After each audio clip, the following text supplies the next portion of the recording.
them out of nowhere, True. just from nowhere. You know what I mean? So I think that's really what it comes down to. Just I was just thinking about like approaching in general. It sucks, but I So mean, did the younger you fear rejection or not?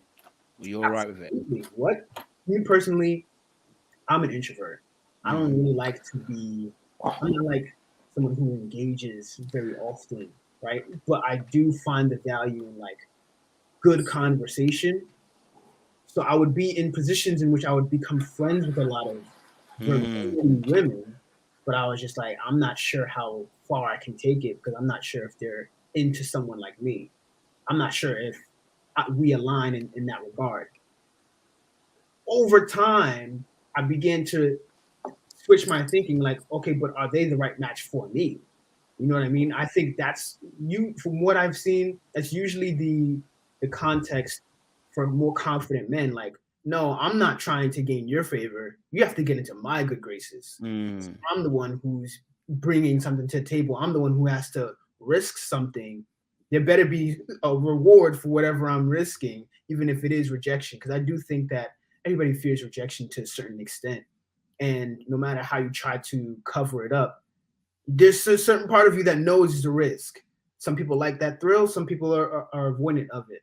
I was often avoidant of it, and I was just like, at a certain point, up until that point of when I first approached a girl, I was just like, I would be stuck in my head, Mm. and I would be getting caught up in a bunch of different scenarios that hadn't actually happened. There Mm. was no way for me to actually truly know unless I tried.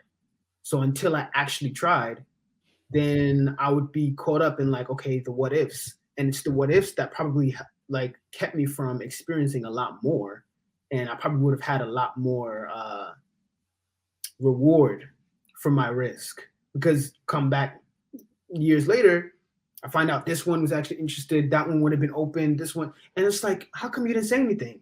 You didn't try, you didn't. Closed mouths don't get fed. You know what I mean? So Mm-hmm. at the end of the day, it's really just trying.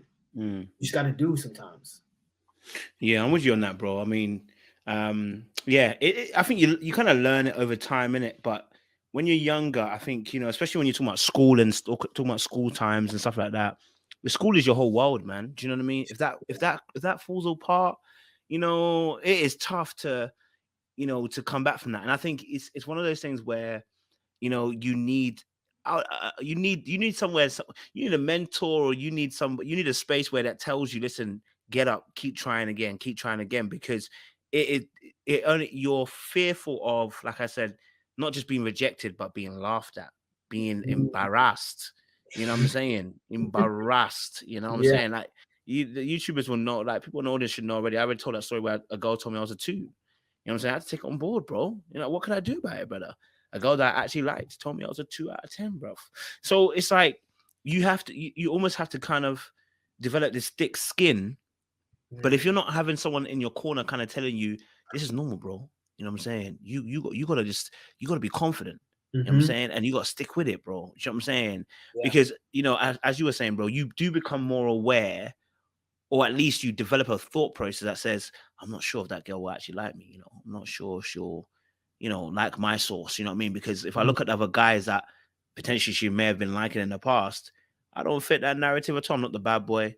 I'm not the fastest guy in the school. I don't Yeah. have. I'm not in the football, rugby or football team for you guys. It's football team. You know what I'm saying? Like, I'm not in the athletics team. You know what I'm saying? Like, I'm not in any of the cool clubs that that would potentially the girl might like or whatever. And I'm not the bad guy either. I Mm. am the good guy who's trying to stay into his books, and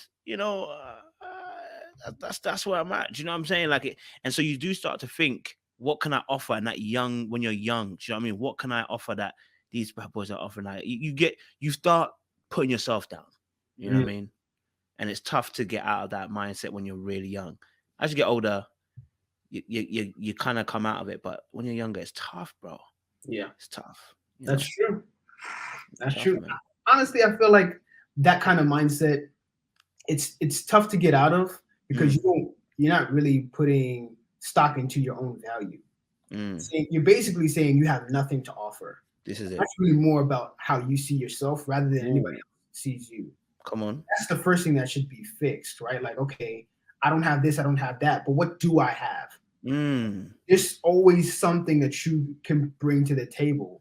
So then figure out what exactly that is. If you don't know what that is yet, try new things. Have fun trying those things out and seeing where your strengths are. That's where you'll really be able to find your confidence. Once you find confidence in the things that you can do, now you feel braver to be like, okay, I can't do that, but I can do this. Nobody's seeing me here, right? So then I think that's when you begin to really build yourself and you begin to have confidence and put stock into your own value. And that's attractive. Then Yeah. you'll be able to be like, okay, yeah, I can bring this to the table. And that really starts with you being more comfortable with yourself. Mm.